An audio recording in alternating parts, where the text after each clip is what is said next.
You're listening to an Airwave Media Podcast.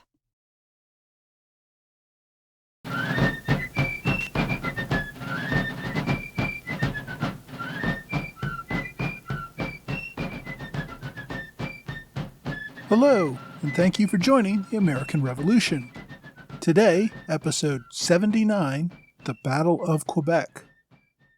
When we left off last week, General Montgomery and Colonel Arnold had finally combined their forces just upriver from Quebec City. Their combined force of around 1,100 was smaller than each individual force had been at the outset of their marches a few months earlier.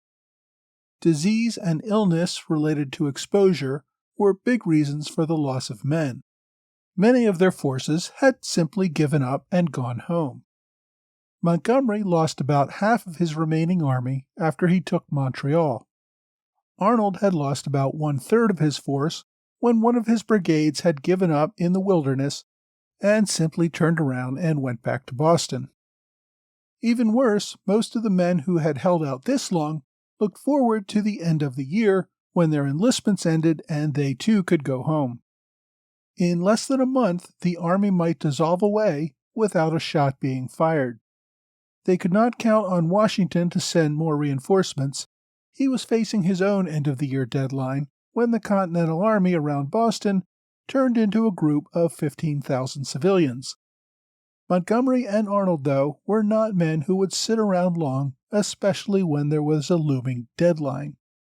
By December 6th, the Continental Army was back surrounding Quebec. Montgomery again offered terms if the city surrendered, but they refused. Next, the Continentals tried to communicate directly with the inhabitants inside Quebec City by shooting arrows over the wall with notes attached to them. After a few days, Montgomery began using his artillery on the city. But with only a few small cannons, it was not enough to do any real damage, especially after the British used their own artillery to take out the largest Continental battery. The only effective tool that intimidated the defenders was Morgan's rifle companies. They acted as snipers, taking out anyone who stood on the walls of the city long enough to become a target. Inside the city, Governor Carleton felt secure. His Highlander regiment and Navy sailors whipped up the citizenry into an effective militia force. Carleton now had about 1,800 men ready to defend the city against probably less than 1,200 attackers who would have to charge entrenched enemy lines and artillery. He would not make the mistake the French had made during the French and Indian War and leave the safety of the city walls. Even with his superior force, Carleton was content to remain behind his walls and force the enemy to attack. Unable to get the city to surrender, unable to mount an artillery barrage and storm the walls, and unable to field an army long enough for a siege, Montgomery found himself with only a long-shot solution.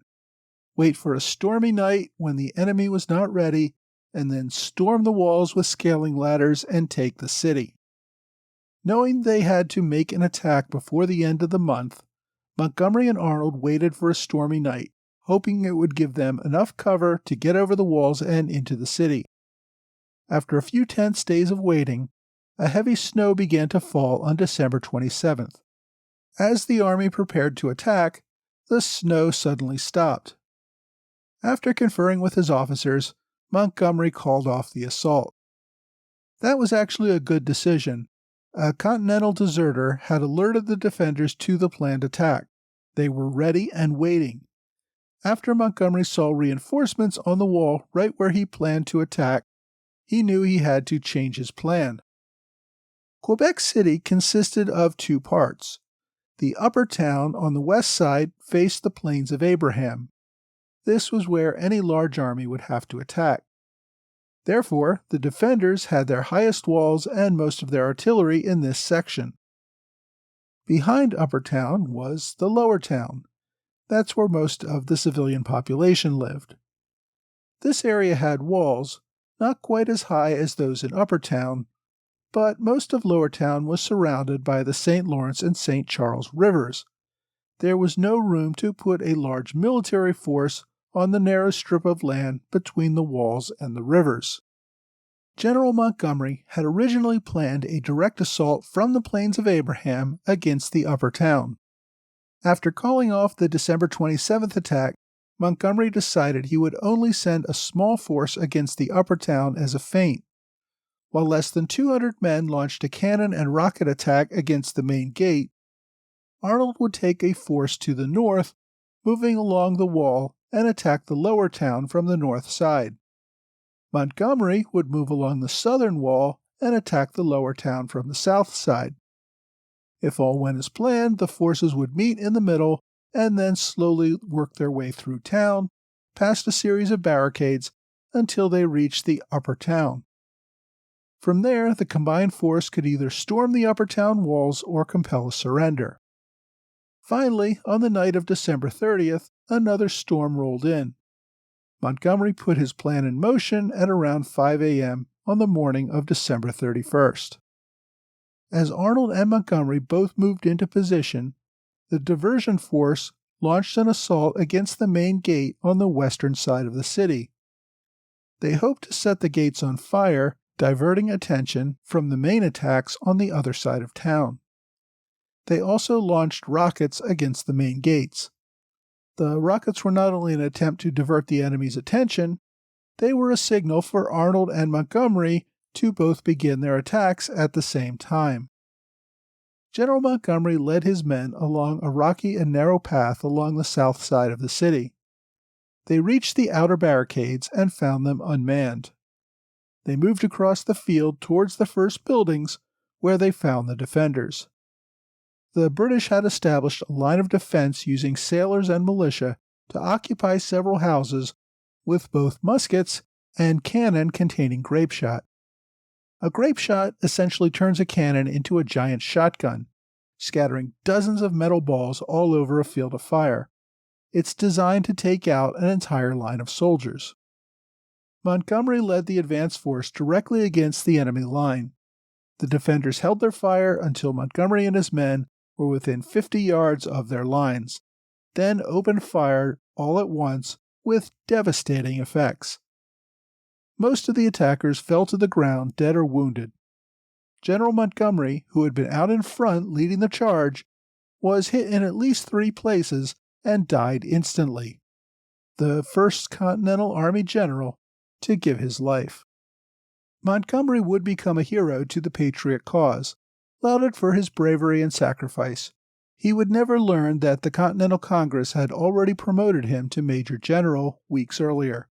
He died before the news reached him. A decade later, when Philadelphia County created a new county out of its western half, the state named it Montgomery County in honor of the general. Montgomery, Alabama, and a host of other localities are also named for this fallen hero. Despite his heroics, that cold morning, Montgomery's corpse lay dead on the field and his men needed a new leader. The few men in the advance force who were not hit quickly ran back toward the outer barricades and fled the field. Among the survivors was Captain Aaron Burr, who had, you may recall, left Arnold to take a commission and serve as Montgomery's aide-de-camp.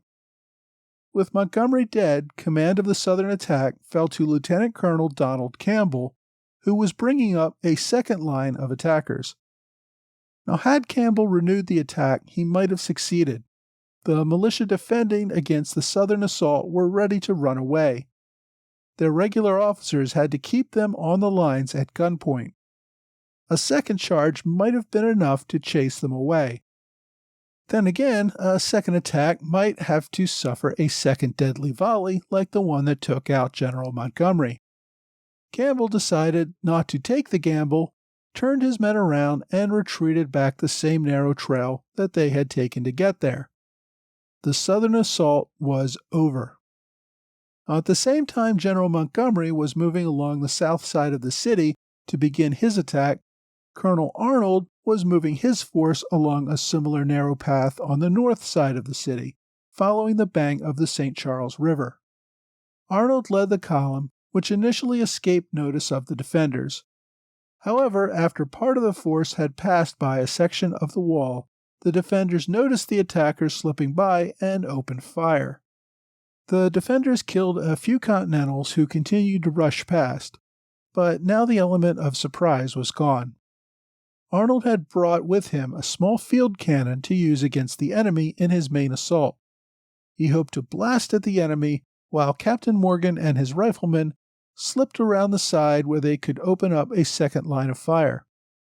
But with the column under fire while still getting into position, the cannon got stuck in the mud. Its crew left it behind and continued forward without it. Without a cannon, Arnold decided that a frontal attack was his best option. Like Montgomery, Arnold charged an embedded line of soldiers armed with muskets and cannon. Like Montgomery, Arnold led the charge and was shot in the first volley. Unlike Montgomery, Arnold only took a shot to the leg and would survive. Still, he could not continue and turned over command to Morgan. Unlike Montgomery's second-in-command, Morgan charged forward, inspiring the men to attack.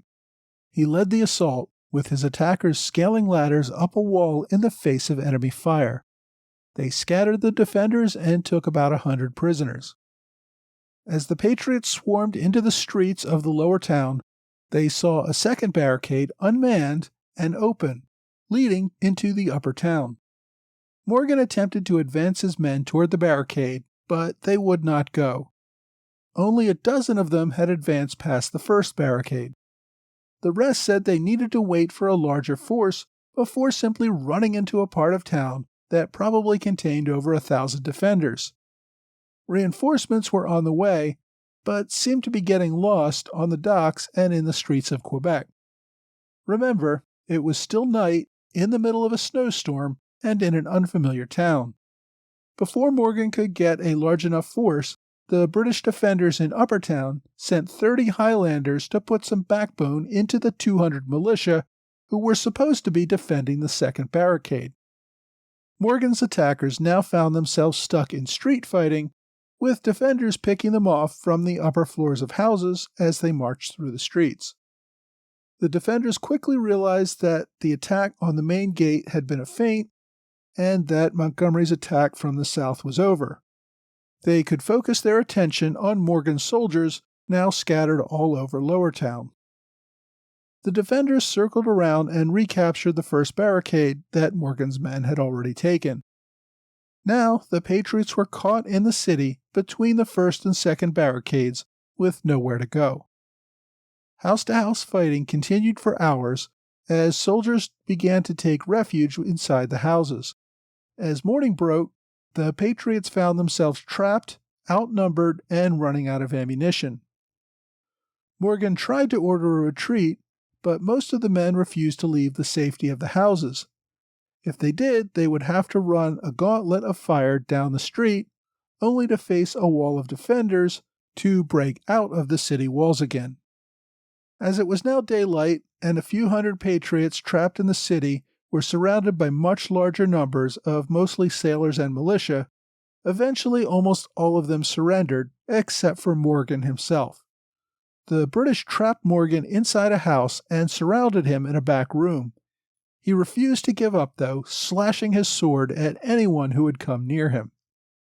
Eventually, a Catholic priest came into the house, and Morgan finally, reluctantly, turned over his sword to the priest. By late morning, the fighting was over. As usual, casualty reports differ. The Patriots suffered about 50 dead and another 40 wounded. Well over 400, though, were taken prisoner, almost all of the attack force led by Arnold and Morgan. The defenders suffered very little. Official reports claim only 5 killed and 14 wounded, but other estimates indicate that 40 or 50 died or suffered from very serious injuries. With nearly half the Patriot force now killed, wounded, or captured, Carleton had about a 3-to-1 advantage over the remaining enemy outside his walls. Even so, he would not venture out of the city to finish off the remaining Continentals. With General Montgomery's death, Colonel Arnold took command of the remaining force of about 800 men still surrounding Quebec, including several hundred Canadians and Indians who had joined the Patriot side. Arnold had no intention of retreating or even withdrawing. His men, however, had different ideas. Most of their enlistments expired on January 1st, 1776. So following this loss, more than 100 simply started to head home. Arnold, still in a field hospital having his wounded leg treated, sent a message to General Wooster back in Montreal asking that he stop these men and force them to return to their posts. Arnold also called for more reinforcements so they could mount another attack on the city. Wooster did nothing, though, and Arnold's force soon fell to under 600. Wooster had no extra troops. He only had about 600 men himself, what he judged barely enough to keep Montreal under control. He feared Indian attacks or a possible French uprising if the bulk of his troops left the city. Word eventually got back to General Schuyler in Albany, to General Washington in Boston, and to the Congress in Philadelphia. All were stunned by the loss, as well as the death of General Montgomery. None of them, however, had reinforcements to send Arnold. Congress called on Pennsylvania and New Jersey to raise more regiments and send them to Quebec, but that would take months. Washington was watching his own army around Boston dissolve as enlistments ended there. Schuyler was still worried about British agents organizing the Iroquois against the Patriot forces in New York. He did get Colonel Seth Warner to collect a few hundred Green Mountain Boys to send back to Quebec, but that was nowhere near enough to launch another attack, and the first reinforcements did not arrive for nearly a month. After 6 weeks, Congress voted to send a 3-man commission headed by Benjamin Franklin up to Canada to make whatever political or military decisions they deemed helpful to the cause. So, rather than getting an army of reinforcements, Colonel Arnold would be getting a civilian oversight board to question everything he was doing. For most of the winter, Arnold got no real military support at all. As his leg wound healed, his men maintained their siege, even though it seemed obvious to Arnold that the British could probably march out of the city and destroy his force with relative ease. British General Carleton, though, was playing his hand very conservatively. He only had to hold out until spring, when the British Navy would send an expected relief force up the St. Lawrence River to secure Quebec, retake Montreal, and probably begin an invasion of New York. Carleton was content to remain inside the city walls and let the Patriot rabble sit outside during an extremely cold and miserable winter. While Arnold never got the reinforcements he wanted, Congress recognized his bravery and leadership ability. In January, Congress promoted him to brigadier general. Despite his bravery in battle, Arnold still wasn't playing nice with most of his fellow officers. Having taken over the remnants of Montgomery's army, Major John Brown and Colonel James Easton, 2 of his old enemies, fell under his command once again. Arnold felt that both men had slandered his reputation in the political wrangling after the fall of Fort Ticonderoga the prior year. Brown came to General Arnold, saying that General Montgomery had promised him a promotion before his death. Arnold basically responded, "Oh well, it's a shame that he's dead, 'cause I'm sure not giving you one." Arnold accused both men of looting the baggage of captured British officers at Montreal. Brown demanded a court-martial to defend his name, but Arnold refused to give him one. Arnold also criticized Colonel Seth Warner, another enemy in the fight for credit over Ticonderoga. Warner had allowed his troops to inoculate themselves against smallpox, even though he had received orders not to do this. Since the inoculations at the time usually made one sick with a weak version of smallpox for several weeks, and the men had only signed up for 3 months of duty, most of them were on sick duty for almost the entire time they were stationed in Quebec. Arnold also complained about the lack of support from his superior, General Wooster, who failed to send him reinforcements or resources. Wooster, you may recall, was the man that Captain Arnold had threatened to shoot a few days after Lexington when Wooster refused to give his company ammunition to march to Cambridge. So, General Arnold had secured a reputation as a brave fighter and fearless leader in battle under harsh conditions in the field. But at the same time, he seemed to do his best to make enemies among his fellow officers and hold grudges forever.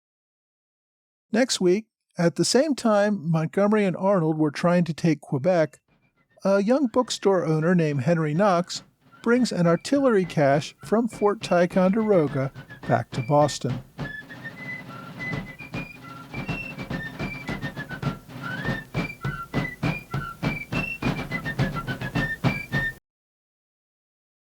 Hey, welcome back to another American Revolution podcast book recommendation.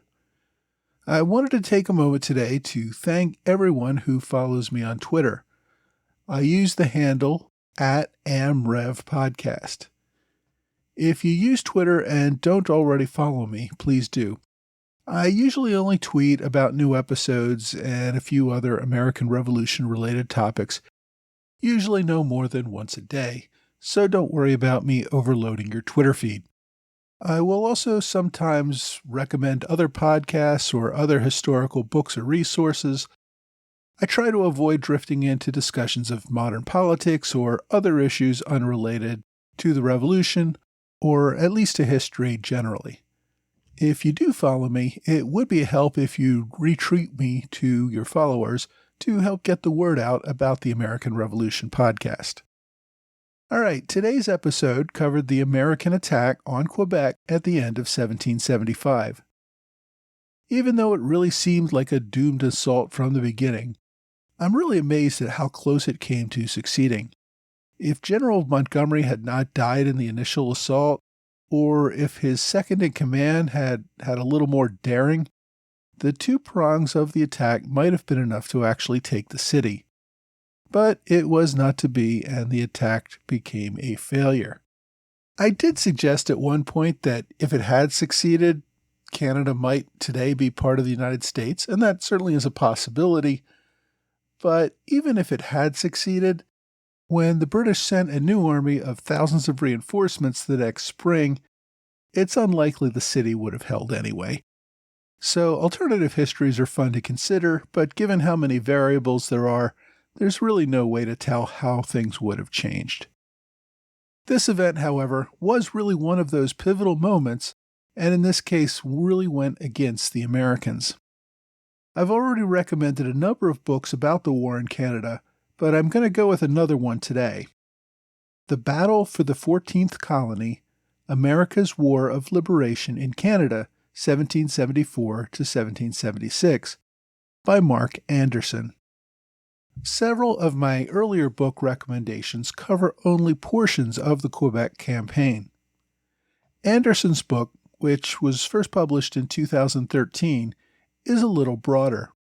It covers the years leading up to the war, but focuses mostly on the events of 1775 and 76, going through all the planning and attempts to take Canada through the period when the British reinforcements really do push the Continentals completely out of Canada. At over 400 pages, the book is pretty comprehensive and can get into sufficient detail about the events of the campaign. It gives a good overall picture of the people and events involved. The author, Anderson, is a retired Air Force officer. He's also written a second book about the Quebec campaign, which uses letters and journals to delve even more deeply into those same events. The second book is entitled The Invasion of Canada by the Americans, 1775 to 1776, as told through Jean-Baptiste Bedeau's Three Rivers Journal and New York Captain William Goforth's letters. It is, as the title suggests, a focus on those primary source journals and letters. It makes a great supplement, in my opinion, to the first book, but you will want to start with Anderson's first book the battle for the 14th colony. I've tried to cover the Candidate campaign pretty well in the podcast so far, and we will revisit it in a few more episodes coming up in the future. But, of course, if you want to delve deeper into the Quebec campaign, a detailed book is always better than a podcast, and you may want to consider Anderson's book if you want that level of detail. As always, there's a link to the book on my website, www.amrevpodcast.com. Well, that's all for this week. I hope you will join me again next week for another American Revolution podcast.